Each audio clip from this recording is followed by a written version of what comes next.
오늘은 회개의 기쁨 세 번째, 회개와 죄의 고백이라는 제목으로 함께 은혜를 나누고자 합니다. 회개와 죄의 고백. 잘못을 고백하는 것은 상당히 어려운 일입니다.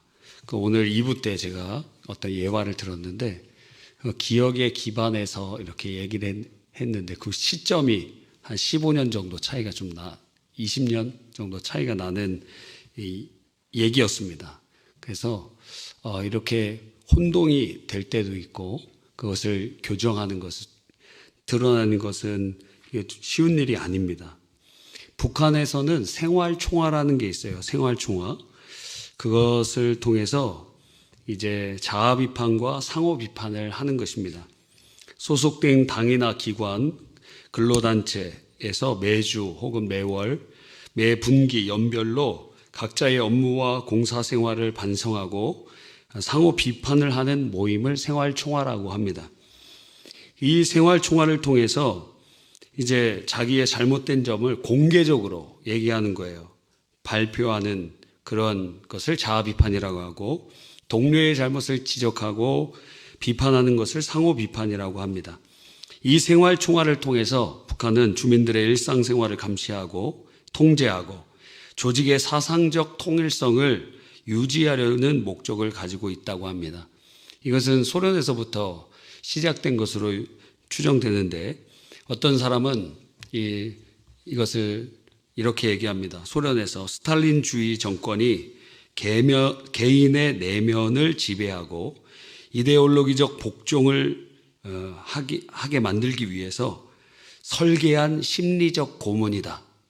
그래서 자아 비판과 상호 비판, 생활 총화를 통해서 서로 그렇게 공개적으로 자기 잘못을 이야기하면서 그 사람을 얽어매고 그리고 어떠한 심리적 고문이라고 얘기했습니다. 중세 시대의 유럽 교회에도 이 고해 성사가 있었죠. 지금도 있죠. 로마 가톨릭에서는 작은 죄는 미사를 통해서 용서를 받고 큰 죄는 고해 성사를 통해 용서를 받는다는 것입니다. 여기에는 사제 중보주의와 보석 교리가 들어가 있어요. 사제 중보주의라는 것은 무엇이냐면 하나님 앞에 나아갈 때 중간에 중보자가 예수님만 계신 것이 아니라 사제들을 통해서 이제 나아간다는 거예요. 제사장 역할을 한다는 거예요. 우리가 종교 개혁자들은 그것에 반대해서 모든 자들이 예수의 피의 공로를 힘입어 하나님 앞에 담대히 나아갈 수 있다. 그것을 가리켜서 만인 제사장이라고 표현되는 것입니다. 1215년에 제4차 라테란 공의회에서 모든 그리스도는 매년 한 번 이상 고해 성사를 보아야 한다는 규정이 확정되었고 그 이전에도 고해 성사가 있었지만 이것이 확정되면서 고해 성사는 신자들의 의무가 되었습니다.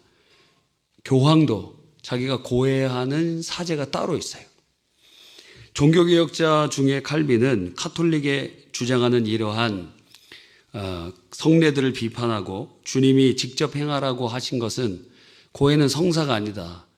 7성례를 이제 주장하는데 그 7성례 중에 5개는 성경에서 주님이 직접 하라고 하신 말씀이 없다. 2가지만 주님이 직접 하라고 하셨는데 세례와 성찬이다. 그렇게 이제 바르게 선언하였습니다. 또한 종교개혁자들은 사제 중보주의를 비판하면서 만인 제사장으로 부름받은 성도들은 오직 예수 그리스도의 보혈의 공로를 통해 하나님께 직접 죄 용서를 구할 수 있다. 그러니까 고해가 필요가 없다. 고해를 할 이유도 없다. 그런데 오늘 본문에 보면 야고보서 5장 16절에 그러므로 너희 죄를 서로 고백하며 병 낫기를 위하여 서로 기도하라. 의인의 강구는 역사함이 힘이 큼이니라. 그래서 성도들 간에 서로 이 죄를 고백하는 것에 대해서 말씀하고 있는 것입니다. 그렇다면 이 말씀은 도대체 어떤 의미를 가지고 있을까요? 회개와 죄의 고백에 관해서 오늘을 함께 은혜를 나누려고 하는 것입니다. 성도들은 은혜를 받으면 받을수록 가장 마음에 큰 고통은 죄에 관한 부분입니다. 이 죄, 그래서 은혜를 받으면 받을수록 죄에 대해서 민감해집니다. 죄 짓는 자기가 한없이 초라해져 보이죠. 그래서 죄와 싸우고 싶고, 그리고 성도들은 성령의 은혜로 죄와 싸울 수 있고 이길 수도 있습니다. 죄를 이길 수 있는 방법 중에 하나로서 성경은 죄를 고백하는 것을 말하고 있는 것이에요. 예를 들어서 이것은 중독자의 치유와도 같은 것입니다. 완치가 어려운 병 중에 하나가 알코올 중독인데, 우리 교회도 이렇게 술 많이 드신 분도 계실 거예요. 저희 교회 성도뿐만 아니라 우리 교회 이제 한 번 이상 오셨던 분들 중에서 제가 담임 목사가 되고 나서 알코올 중독으로 돌아가신 분 3명이에요.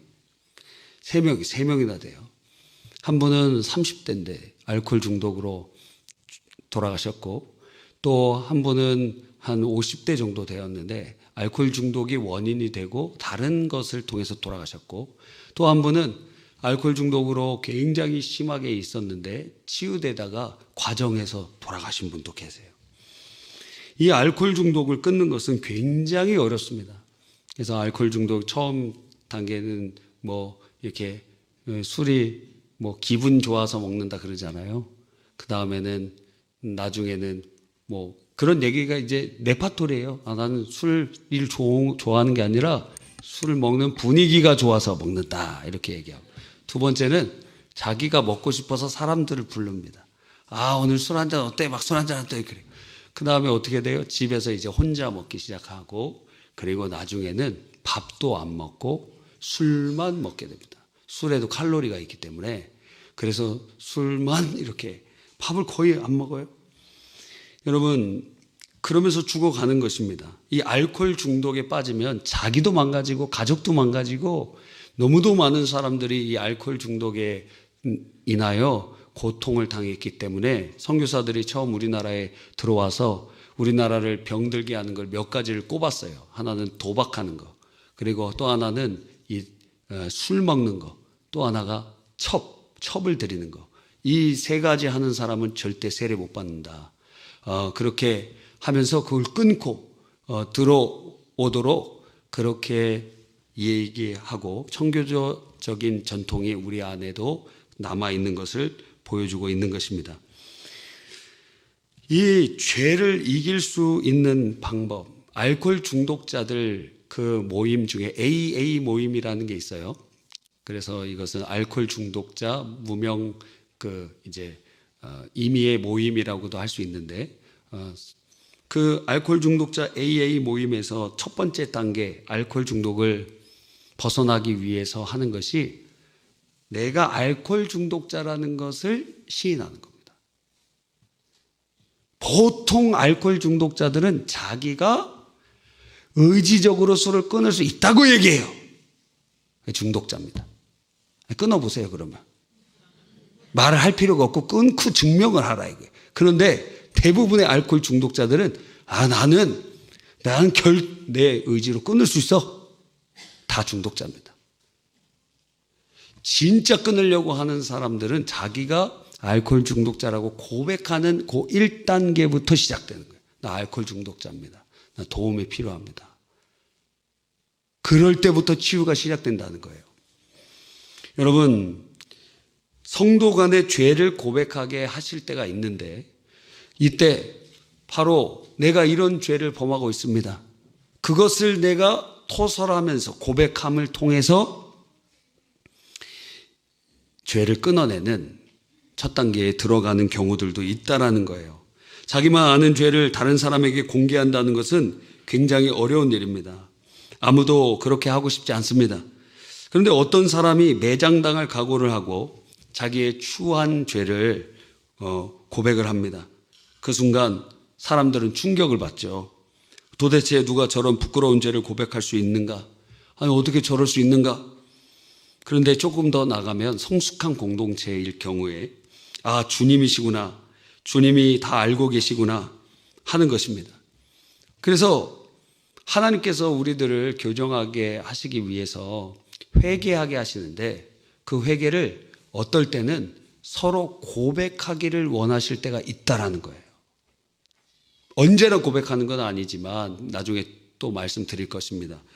그런데 이것을 하나님께 뿐만 아니라 사람들과 공동체에 고백하도록 하실 때가 있다라는 것입니다. 1907년 평양 장대현 교회에서 1월 2일부터 15일까지 평안남도 남자 사경회가 열렸습니다. 그래서 그 사경회에 자리가 부족했기 때문에 사람들이 다 못 모였는데도 꽉 찼어요. 사경회는 새벽 기도, 오전 성경 공부, 기도회, 오후 전도, 저녁 집회 등 최소 5가지 일이 매일 그렇게 열흘 동안 2일부터 15일까지 진행이 되었습니다. 근데 열흘이 지났는데도 아무런 뜨거움도 없고 없어요. 열흘이 지났는데, 열흘 동안에 지났는데도 말입니다. 그런데 1월 14일 저녁 예배 때 무언가 달라지기 시작하는 것입니다. 길선주 장로가 죄를 고백하면서 회개를 요청하는 설교를 하는데 강력한 성령의 역사가 일어나는 것입니다. 그때 이 길선주 장로는 이내 흐느끼면서 거기 몰려들었던 1,500명의 사람들, 그 남자들 앞에서 자기의 죄를 고백합니다. 저는 아간 같은 자입니다. 나 때문에 하나님께서 축복하실 수 없었습니다. 약 1년 전에 임종을 앞둔 친구가 나를 자기의 집에 불러 부탁했습니다. 길장로, 나는 곧 세상을 떠날 것 같소. 내 아내는 그만한 능력이 없으니 자네가 내 재산을 정리해 주면 좋겠소.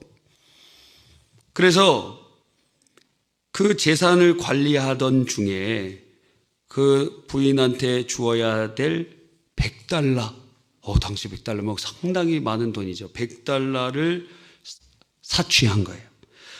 나는 하나님의 일을 방해했습니다. 내일 아침 그 돈을 미망인에게 돌려드리겠습니다 하면서 자기가 친구 그 돈을 사취했던 것을 1,500명 앞에서 고백하고 길 장로가 회개하면서 눈물을 흘리면서 자기의 죄를 고백했습니다. 왜요? 성령께서 고백하도록 이끄셨기 때문에 그렇습니다. 길 장로가 보여준 이 회개는 그 자리에 있었던 신자들과 외국인 선교사들 모두를 울렸습니다. 새벽 2시까지 다 교인들이 앞다퉈 자기의 죄를 회개하는 동성 기도가 울리게 되었습니다. 선교사들은 자신의 교만과 편견을 회개하였고 교인들은 선교사에 대한 미움과 질시를 뉘우쳤습니다. 회개는 또 다른 회개를 낳았습니다. 이것이 평양 대부흥 운동의 시발점이 되었다는 것입니다. 이 집회에 직접 참여했던 정익로 장로는 이렇게 기록했어요.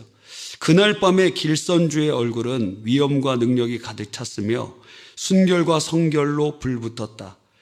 그는 길선주가 아니었고 바로 예수님이었다. 그는 원래 눈이 어두워서 나를 잘 보지 못했을 것이나 나는 그 앞에서 도피할 수 없었다. 하나님이 나를 불러놓은 것으로만 생각이 되었다. 전에 경험해 보지 못한 죄에 대한 두려움이 나를 엄습했다. 그러면서 막 회개의 역사가 일어납니다.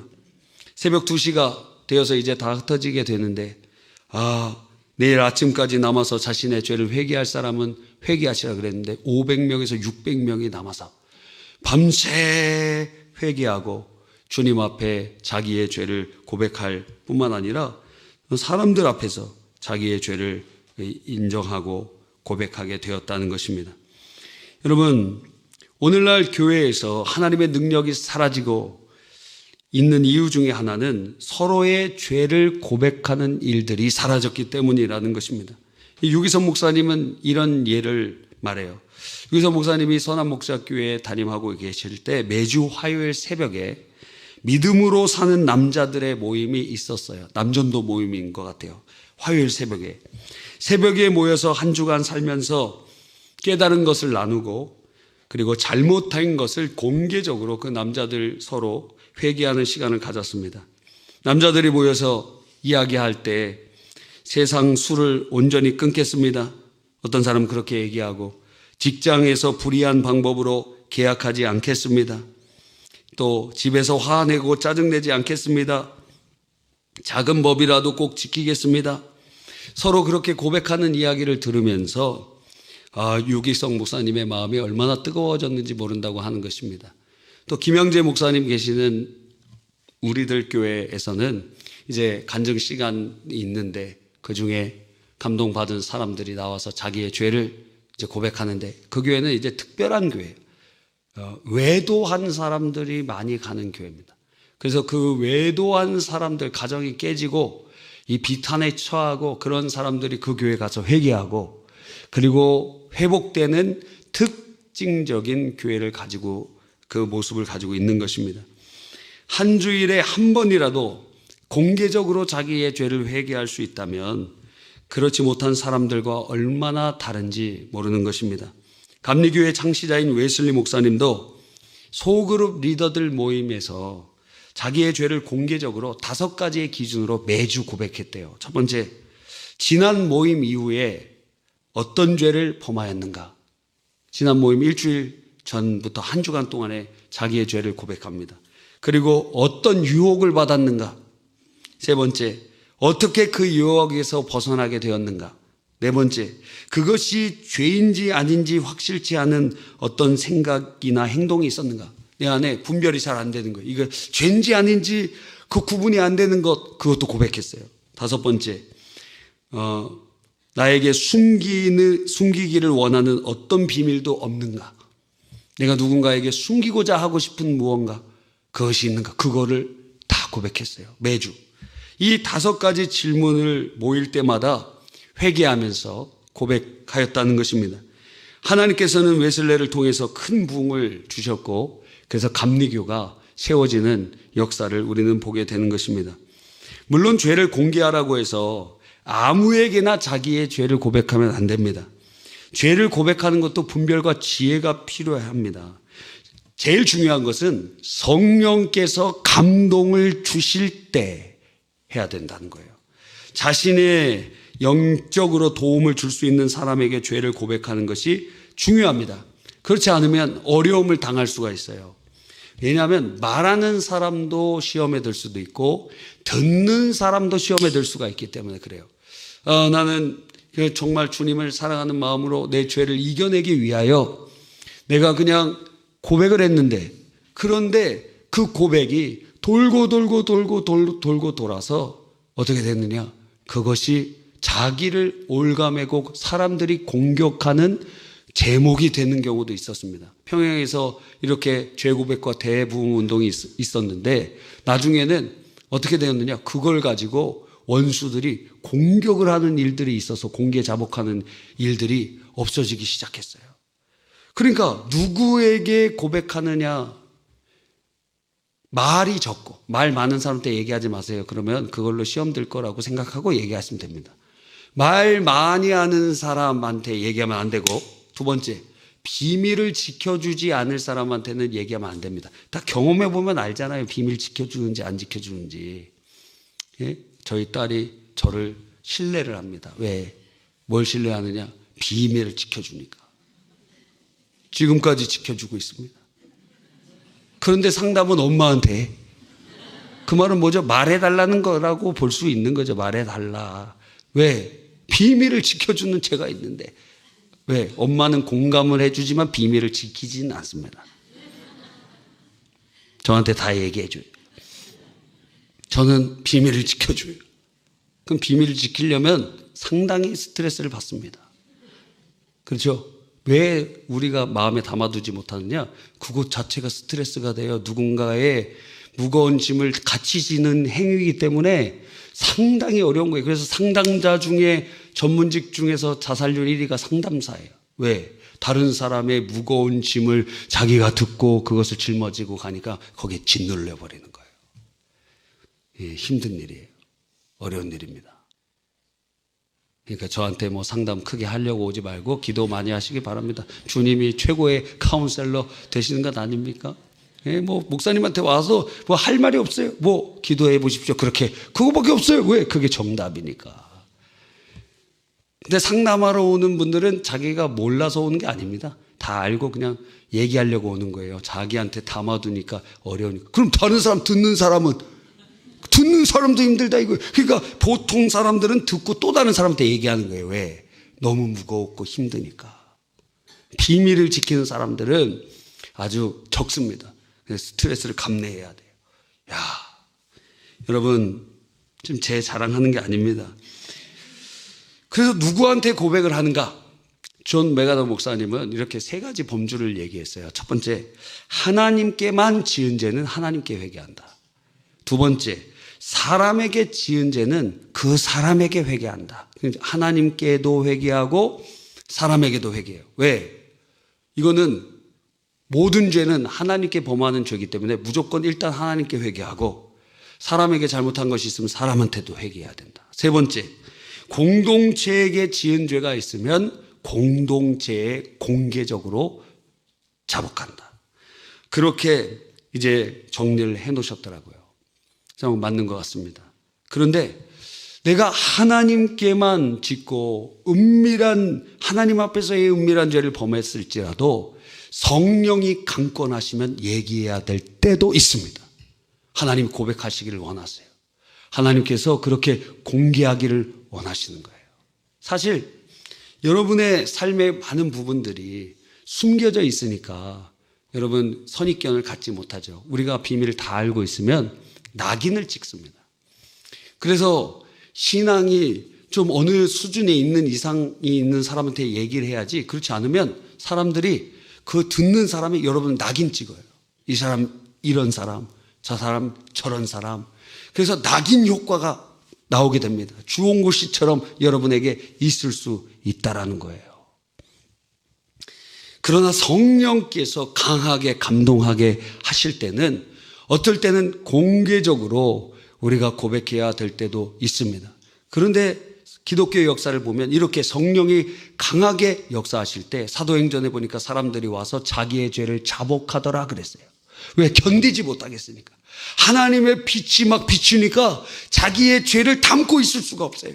그냥 주님 앞에 회개하고 그리고 그것을 자복하면서 고백하게 되는 것입니다.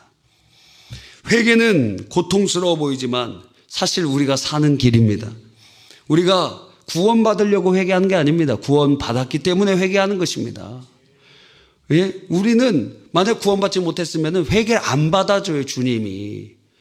징계를 받고 형벌을 받고 지옥에 가야 되는 대상이기 때문에 우리의 회개를 받아주신 것은 하나님이 우리의 아버지가 되시고 우리가 주님의 자녀이기 때문에 회개가 유효하지, 그렇지 않으면 형벌만이 있을 뿐인 것입니다.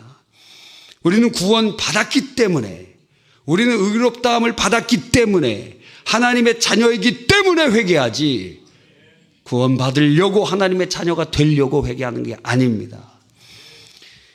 회개를 계속적으로 통하여 우리는 주님을 만나게 되고 죄를 이기게 하는 능력이 되는 것입니다. 이것을 알면 회개할 수 있고 죄를 고백할 수 있습니다. 그래서 하나님 앞에 기도해 보세요. 나 지금 이런 죄를 끊고 싶은데 끊을 수가 없어요. 하나님 이거 어떻게 끊을 수가 있습니까? 이렇게도 안 되고 저렇게도 안 돼. 그러면 하나님 이것을 고백할 수 있는 공동체 혹은 그런 사람을 그래 나와 함께 기도해 주고 함께 아파해 주고 주님 앞에 함께 이렇게 도고 기도해 줄 사람 하나님 붙여주십시오. 주님 제가 이거 도저히 제 혼자 스스로는 할 수 없는 것처럼 너무 힘듭니다. 알려주시고 붙여주십시오. 주님 앞에 간구하시면은 하나님께서 여러분을 낙인 찍지도 않고 여러분을 불쌍히 여기면서 함께 기도해 줄 어떤 사람들을 붙여주실 것입니다. 그러면 서로의 죄를 고하면서 주님 앞에 간절히 기도하세요.